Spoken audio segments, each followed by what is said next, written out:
Getting married isn't cheap, and it can really break the bank and mess up your big day if you fall victim to a scam. Heather All from the Better Business Bureau is here to tell us about some that we need to look out for so that we hopefully can enjoy the big day. I know this is something that I was warned of back, 3 years ago when I was planning my wedding too. Unfortunately, when you're looking to invest a whole bunch of money into something, that's where the scammers are going to prey people. Absolutely, your emotions are high. You're probably working with things that you don't normally work with, like buying a very expensive dress or ordering flowers. So there are a lot of pieces that need to come together correctly.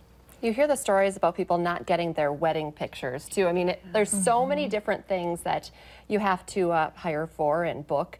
What's your advice, just number one to start? Don't let excitement get in the way. Well, and that's the hardest part, right?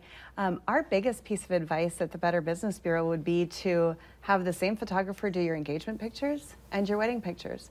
Because if they don't show up for your engagement pictures, then you know you need a different photographer.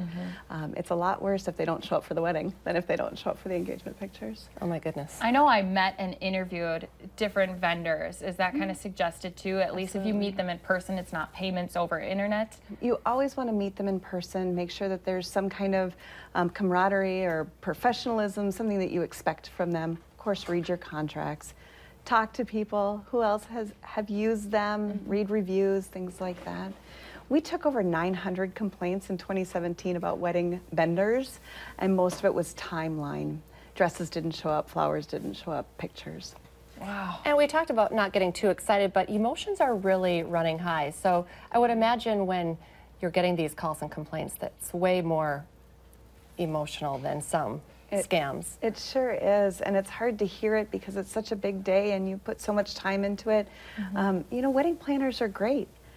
Maybe hire a really good quality wedding planner and let them take care of all of the issues for you and the planning.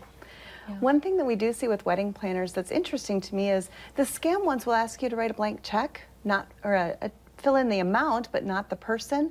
And we are going to encourage you not to do that. Make sure that your checks are going to where they're supposed to be going to. Okay. Well, thank you so much. Yeah, important advice, especially when you're planning a wedding.